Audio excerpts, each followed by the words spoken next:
because I was talking to a guy and he was accused of sexually abusing having sexual intercourse with his granddaughter, and he finally admitted to doing it. And I was like, well, and earlier I meant to say this earlier that yeah. So you said you asked someone why something occurred, or why they did something. I try never to ask a why question when I'm doing an interview or interrogation, because usually you have to get a defensive answer because they have to defend why they did something. So what I do is I say, what caused this to happen?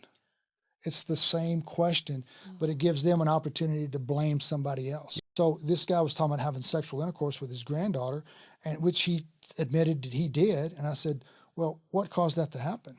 He's like, well, I'm trying to teach her if someone does this or does that, she needs to let me know about this.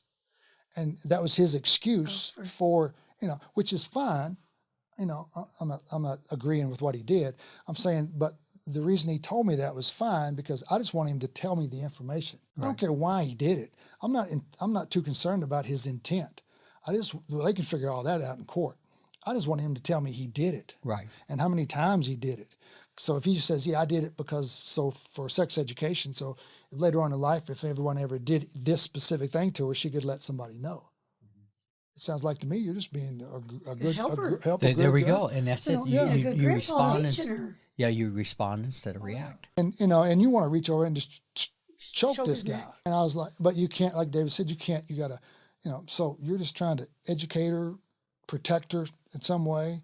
Give her a few experiences. If this happens or this occurs, this is what you need to do. And he's like, yeah, that's exactly what I'm trying to do. Yeah. So how many? When did this start? And he's just telling me the whole story. And I've also interviewed people just totally the opposite, had no care about the granddaughter at all.